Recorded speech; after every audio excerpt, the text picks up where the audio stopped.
Assalamualaikum warahmatullahi wabarakatuh. Perkenalkan, nama saya Hani Fadilah dengan NIM 2310101068. Jadi di sini saya akan menjelaskan tentang siklus Krebs. Apa itu siklus Krebs? Siklus Krebs juga dikenal sebagai siklus asam sitrat atau siklus asam trikarbosilat. Adalah suatu jalur metabolik yang berlangsung di dalam mitokondria sel eukariotik. Siklus ini merupakan salah satu tahap utama dalam metabolisme aerobik yang digunakan untuk menghasilkan energi, terutama dalam pembentukan ATP. Jadi kesimpulannya, siklus Krebs itu merupakan metabolik yang berlangsung di dalam mitokondria sel eukariotik.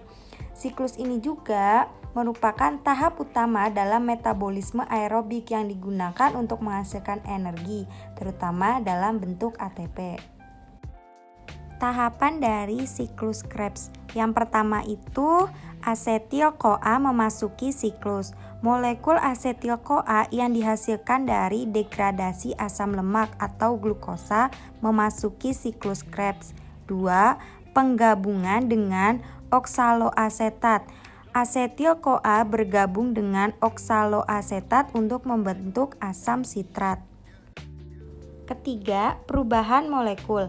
Asam sitrat mengalami serangkaian reaksi kimia yang mengubah strukturnya, menghasilkan berbagai intermediate seperti isositrat, alfa-ketoglutarat, suksinil-CoA, suksinat, fumarat, dan malat.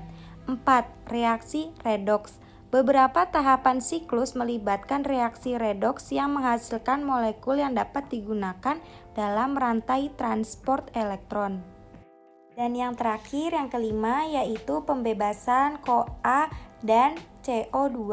Setiap putaran siklus melepaskan satu molekul CoA dan satu molekul karbon dioksida atau CO2. Selanjutnya kita akan bahas dari tujuan dari siklus Krebs. Yang pertama itu memproduksi molekul reduksi. Selama siklus ini, NADH dan FADH2 dihasilkan sebagai hasil dari reaksi redoks. Molekul-molekul ini membawa elektron dan energi ke rantai transport elektron untuk menghasilkan ATP. 2. Menghasilkan CO2. Siklus Krebs berperan dalam penguraian asetil koenzim A menjadi CO2. Proses ini membantu mengeluarkan karbon dioksida sebagai produk sampingan. Yang ketiga, ada generasi senyawa awal. Oksaloasetat, suatu senyawa yang berperan dalam memulai siklus Krebs, dihasilkan kembali pada akhir siklus. Ini memungkinkan siklus untuk terus berlanjut dalam menerima asetil koenzim A tambahan. Keempat, menyediakan senyawa antara, yaitu siklus Krebs menghasilkan senyawa antara yang dapat digunakan dalam reaksi metabolik lainnya, seperti alfa-ketoglutarat yang dapat menjadi prekursor asam amino.